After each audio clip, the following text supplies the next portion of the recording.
আবার একটি নতুন ভিডিওতে প্রত্যেককে স্বাগত জানাই। আজকে যে জিনিসটা ডিসকাস করবো সেটা হচ্ছে অ্যাভারেজ অ্যাটমিক মাস। এখন অ্যাভারেজ অ্যাটমিক মাসটা জিনিসটা কি, আগে ডেফিনিশনটা দেখে নিই। Weighted mean of the atomic masses of all the naturally occurring isotopes of an element.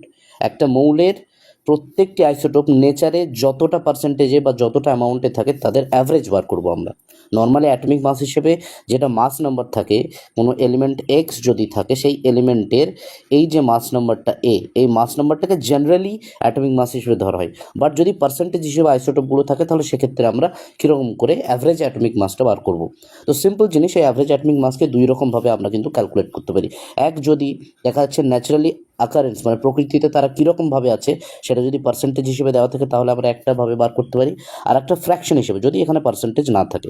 তো সিম্পল ফর্মুলাটা কি, average atomic mass is equals to M1P1 plus M2P2 plus M3P3 এভাবে চলতে থাকবে বাই 100। পার্সেন্টেজ মানে 100 দিয়ে এখানে ভাগ করতে হবে, এখানে ডিভাইড করতে হবে। এখন বোরন একটা এলিমেন্ট, যে এলিমেন্টের দুটো আইসোটোপ, একটা হচ্ছে B10 আর একটা হচ্ছে B11। এই দুটো আইসোটোপ নেচারে একটা 19% রয়েছে আর একটা হচ্ছে 81%, মানে ন্যাচারালি আকারিং হচ্ছে এদের 19% আর 81%। তাহলে ফর্মুলা সিম্পল, মাস নাম্বারের সাথে পার্সেন্টেজকে মাল্টিপ্লাই করতে হবে যতগুলো থাকবে বাই 100 দিয়ে ডিভাইড।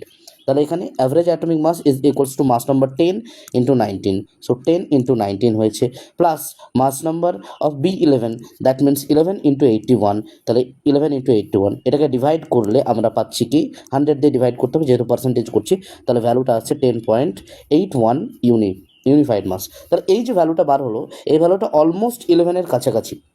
এই যে 11-এর কাছাকাছি কেন বিষয়টা বলছি, তার কারণ নেচারে সব থেকে বেশি অ্যামাউন্টটা আছে 81%, মানে 11 যে আইসোটোপটা B11 এটা নেচারে সব থেকে বেশি আছে, যে কারণে ওর ভ্যালুটা অ্যাভারেজ অ্যাটমিক মাসের যে ভ্যালুটা সেটা 11-এর কাছাকাছি ভ্যালু আসবে।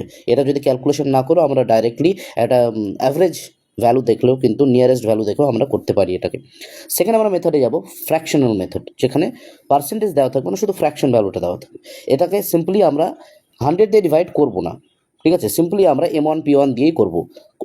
তাহলে এখানে অ্যাভারেজ অ্যাটমিক মাসের ফর্মুলা দাঁড়াচ্ছে M1 into P1 plus M2 into P2 plus M3 into P3 এভাবে চলতে থাকবে।